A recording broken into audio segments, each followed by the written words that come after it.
নমস্কার, the essence of শাস্ত্র চ্যানেলে আপনাদের প্রত্যেককে স্বাগত জানাই।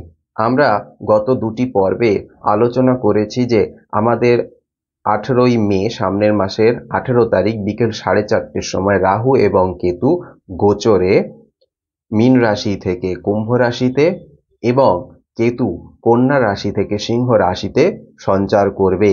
আর এই যে রাহু কেতুর সঞ্চার, এই সঞ্চারের ফলে আমাদের যে রাশিচক্র, সেই রাশিচক্রের যে 12টি রাশি আছে তাদের জীবনে কি ঘটনা ঘটবে বা এই রাহু কেতুর সঞ্চারের কি ফলাফল তা নিয়ে আমরা আলোচনা শুরু করেছি।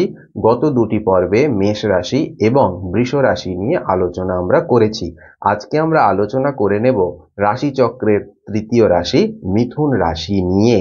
এই যে রাহু এবং কেতু গোচরে রাশি পরিবর্তন করছে, এর ফলে মিথুন রাশির যারা জাতক জাতিকা আছেন তাদের জীবনে কি কি ঘটতে চলেছে বা এই গোচরের ফলাফল কি তা আজকে আমি আলোচনা করব। দেখুন, রাহু এই সময় আপনাদের নবম ভাবে অবস্থান করবে এবং কেতু অবস্থান করবে তৃতীয় ভাবে।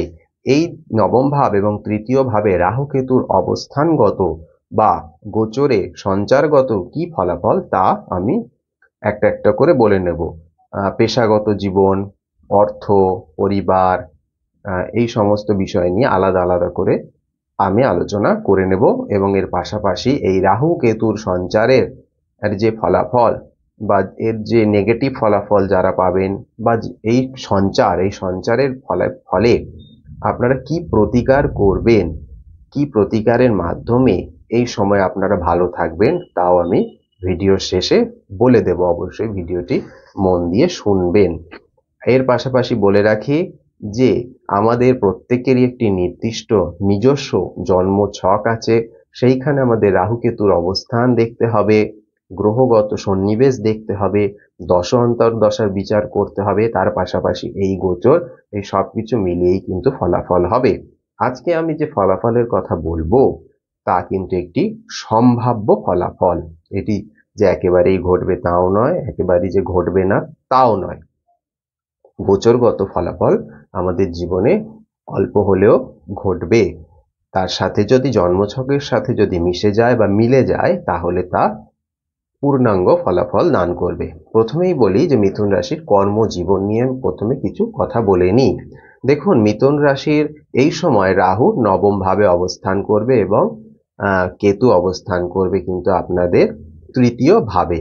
আর নবম ভাব থেকে আমরা কি বিচার করে থাকি? নবম ভাব থেকে আমরা বিচার করে থাকি হচ্ছে দূর দেশে ভ্রমণ, ভাগ্য, আধ্যাত্মিক জীবন ইত্যাদি আরো অনেক কিছুর বিচার করে থাকি। এই সময় কি হতে পারে? এই সময় আপনাদের কর্ম পরিবর্তন হওয়া, বিশেষ করে কর্মসূত্রে ভ্রমণ বা বিদেশে গিয়ে কর্ম করার যোগ কিন্তু তৈরি করছে। এখানে কিন্তু অবশ্যই মনে রাখতে হবে যে আপনাদের যে নিজস্ব জন্ম ছক আছে সেইখানে যদি এই যোগ থাকে, অর্থাৎ কর্মসূত্রে বিদেশ যাত্রা বা বিদেশে গিয়ে কর্ম করা, এই ধরনের যোগ যদি থাকে তাহলে এই সময়টি আপনি সেই ফলাফল পেতে চলেছেন।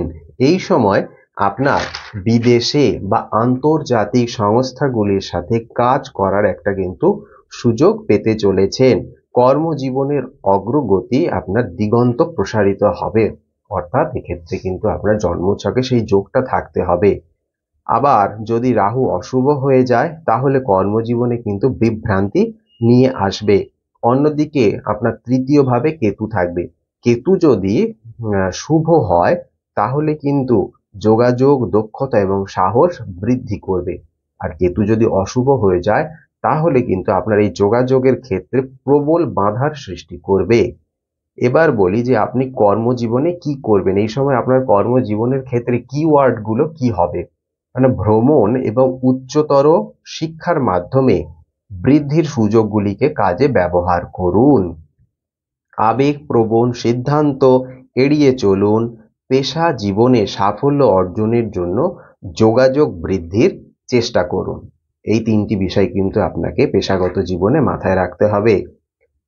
এবার আসি মিথুন রাশির অর্থ সম্পদের ব্যাপারে। দেখুন, নবম স্থানে আপনাদের রাহু আছে, ফলে দীর্ঘমেয়াদী বিনিয়োগ করে বিদেশি বাজার থেকে উল্লেখযোগ্য লাভ আপনারা করতে পারেন। অর্থাৎ যারা বিদেশি বাজারের সাথে ব্যবসায় যুক্ত তাদের কিন্তু এই সময় একটি লাভ হতে চলেছে। বিশেষ করে বাণিজ্য, প্রকাশনা বা প্রযুক্তির সাথে জড়িত ব্যক্তিরা অপ্রত্যাশিত কিন্তু লাভ পেতে পারেন। তবে এখানে বলে রাখি, রাহুকে কিন্তু শুভ হতে হবে। তবে আরেকটা জিনিসও মাথায় রাখতে হবে যে এই সময় আপনাদের কিন্তু অতিরিক্ত ভ্রমণ হতে পারে, যার ফলে আপনার আর্থিক ব্যয় বাড়িয়ে দিতে পারে। এই সময় কি করবেন বা কি কি বিষয় আপনাকে লক্ষ্য রাখতে হবে? বিদেশি বাজারে দীর্ঘমেয়াদী বিনিয়োগ এবং সুযোগগুলিতে মনোযোগ দিন। অনুমানমূলক আর্থিক সিদ্ধান্ত এড়িয়ে চলুন। ভ্রমণ বা কোনো কিছু শেখার জন্য যে ব্যয়, তার একটা বাজেট প্রস্তুত করুন। এবার আসি মিথুন রাশির পারিবারিক জীবন নিয়ে। দেখুন, নবম স্থানে আপনার রাহু থাকছে। এর ফলে কি হচ্ছে, আপনার অতিরিক্ত ভ্রমণ বা কর্মসূত্রে বাড়ির বাইরে থাকতে হতে পারে। ফলে পরিবারের প্রতি আপনার যে মানসিক স্থায়িত্ব, তার কিন্তু একটা অভাব দেখা দেবে।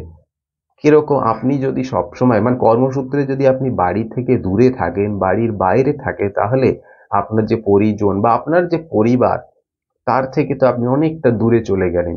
এখানে আপনার মানসিক কিন্তু একটা স্থায়িত্বের অভাব দেখা দিতে পারে।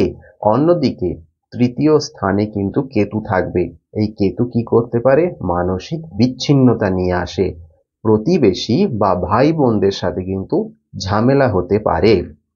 এই সময় আপনি কোন কোন বিষয়ে খেয়াল রাখবেন? নিজের মনকে উন্মুক্ত রাখুন। মনের মধ্যে কোনো চাপ রাখবেন না, মনের মধ্যে কিছু লুকিয়ে রাখবেন না, একটা চাপা টেনশন মনের মধ্যে রাখবেন না। মনকে সবসময় উন্মুক্ত রাখুন, নতুন কিছু শিখুন। ভাই বোন বা প্রতিবেশীদের থেকে ঝামেলা এড়িয়ে চলুন। ধৈর্য এবং যোগাযোগের মাধ্যমে সম্পর্কগুলিকে ধরে রাখুন। এই তিনটি কিওয়ার্ড কিন্তু আপনাকে এই সময় মেনে চলতে হবে পারিবারিক জীবনে। তাহলে দেখবেন অনেকটা আপনি ভালো থাকবেন। স্বাস্থ্য, দেখুন মিথুন রাশির জাতক জাতিকাদের বলবো, স্বাস্থ্যের বিষয় কিন্তু একটু এই সময় আপনাকে নজর দিতে হবে। কারণ নবম ভাবে রাহু থাকার ফলে জীবনযাত্রায় কিন্তু অনেক কিছু পরিবর্তন নিয়ে আসবে। এই সময় আপনাদের হজমের সমস্যা হওয়া, হাড়ের মধ্যে কোনো সমস্যা হওয়া, একটা মানসিক চাপ, বিশেষ করে তৃতীয় স্থানে কেতু থাকবে, ফলে মানসিক শান্তি নষ্ট করতে পারে। হাতে কিছু সমস্যা দেখা দেওয়া, এছাড়া ফুসফুসে সংক্রমণ, শ্বাস প্রশ্বাসের সমস্যা, এগুলো কিন্তু দেখা দেবে। অর্থাৎ যাদের ওই হাঁপানি ধরনের রোগ আছে বা ব্রঙ্কাইটিস আছে, যাদের বুকে কফ জমে যায়, শ্বাস প্রশ্বাস নিতে অসুবিধে হয়, তাদের কিন্তু এই সমস্যাগুলো এবছর দেখা দিতে পারে। এই সময় আপনি কি করবেন? স্বাস্থ্যের ব্যাপারে কোন বিষয়গুলি আপনি নজর দেবেন? নিয়মিত স্বাস্থ্য পরীক্ষা করা এবং সুষম খাদ্য গ্রহণ করা। ধ্যান, যোগব্যায়ামের মাধ্যমে শরীর ও মনকে সুস্থ রাখুন। পূর্বে যদি কোনো অসুখ থাকে, সেদিকে অবশ্যই নজর দিন। অর্থাৎ যাদের অতীতে কোনো রোগ আছে, অতীতে কোনো অসুস্থতা আছে, বিশেষ করে ধরুন যাদের শ্বাসকষ্টের সমস্যা আছে, তাদের এই সময় কিন্তু নজর দিতে হবে। স্বাস্থ্যের ব্যাপারে এই তিনটি কিওয়ার্ড কিন্তু আপনাকে মেনে চলতে হবে। এবার আসি শিক্ষার জায়গায়। মিথুন রাশির যারা জাতক জাতিকা আছেন, তাদেরকে বলি এই সময় আপনাদের নবম ভাবে রাহু অবস্থান করছে। আর এই রাহু যদি আপনাদের জন্মছকে শুভ থাকে, তাহলে তার প্রভাবে উচ্চশিক্ষা, গবেষণা বা নতুন কিছু শেখার জন্য বিদেশে আপনি যেতে পারেন। যারা বিদেশে পড়াশোনা করতে যেতে চাইছেন, তাদের জন্য সময়টি কিন্তু অনুকূল। তবে পড়াশোনায় মনোযোগ এবং শৃঙ্খলা অবশ্যই বজায় রাখতে হবে, কারণ আপনাদের কিন্তু পঞ্চম ভাবে রাহু দৃষ্টি দিচ্ছে, অন্যদিকে তৃতীয় ভাবে কিন্তু কেতু থাকবে। দেখুন, কেতু যদি শুভ হয়, তাহলে সে যোগাযোগের মাধ্যমগুলিকে কিন্তু অনেক বাড়িয়ে তুলতে পারে। আর কেতু যদি অশুভ হয়, দুর্বল হয়, পাপ পীড়িত হয়, তাহলে সে কিন্তু নিজেকে গুটিয়ে রাখে। সুতরাং রাহু কেতুর শুভাশুভের উপর আপনার পড়াশোনার দিকটি কিন্তু নির্ভর করছে, বিশেষ করে যারা বিদেশে গিয়ে পড়াশোনা করতে চাইছেন। অবশ্যই জন্মছকে এই ধরনের যোগ থাকতে হবে। না হলে বাড়ি থেকে হয়তো দূরে আপনি পড়াশোনা করতে যেতে পারেন। এই পড়াশোনার ক্ষেত্রে আপনারা কি করবেন?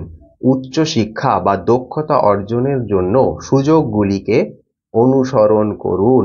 মনোযোগ বৃদ্ধিতে জোর বাড়ান, অর্থাৎ মনোযোগ বৃদ্ধির দিকে আপনি কিন্তু নজর দিন। বিভিন্ন কর্মশালা, সেমিনার বা গ্রুপ স্টাডিতে অংশগ্রহণ করুন। এবার আসি যারা মিথুন রাশি জাতক জাতিকা ব্যবসা করছেন, ব্যবসায়িক সম্ভাবনার কি আছে এই সময়, রাহু কেতুর গোচরের ফলে ব্যবসায়িক সম্ভাবনা কি তা নিয়ে একটু আলোচনা করব। দেখুন, মিথুন রাশির জাতক জাতিকারা বা যারা উদ্যোগপতি আছেন তারা এই সময় একটা গতিশীলতা লক্ষ্য করবেন। নবম স্থানে রাহু আন্তর্জাতিক বাজারে ব্যবসা প্রসারিত করবার জন্য উৎসাহিত করবে।